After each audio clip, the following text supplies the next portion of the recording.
I'll share a hack with you that I've never talked about before, and at the same time explain how I rest. But to understand how I rest, you first need to understand how I work, because the two are inseparable.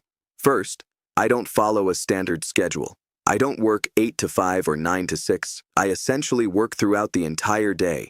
I wake up around 5 and 5:30 a.m., and my first work block starts at 6. I usually finish around 9:30 p.m., and I don't work this much because I'm a workaholic or because something's wrong with me. It's because I genuinely struggle to separate work from not work. Almost everything I do in life is connected to my work in some way. Even if I'm reading a book for pleasure, it eventually feeds into my content. I take notes that can later turn into a video, like the one you're watching right now. So for me, the line between work and rest is extremely thin. That said, there are two key principles in how I structure my work. The first, I always put the hardest, most uncomfortable, and most mentally demanding tasks at the beginning of the day and leave the easier, more enjoyable ones for later. In other words, there's a clear gradient. From hard to easy, from unpleasant to pleasant.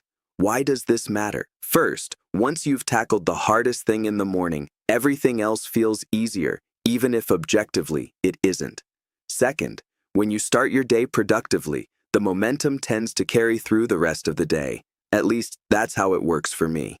So the first hour, 6 to 7 a.m., is the most important block. I call it the power hour. That's when I do the most difficult and energy-intensive work.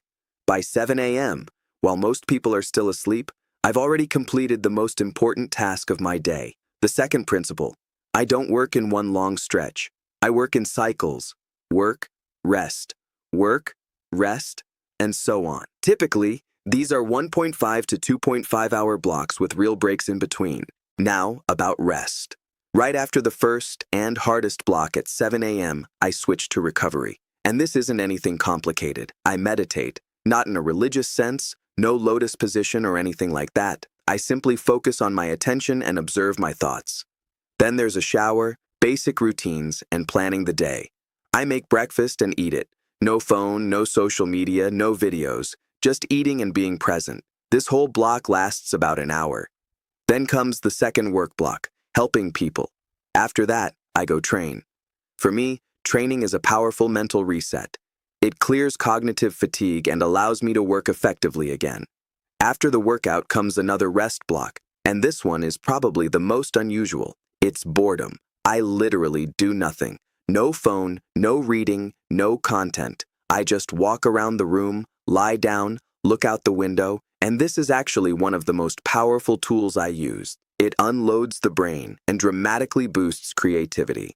This is when the best ideas show up. After that, I move into another, lighter work block.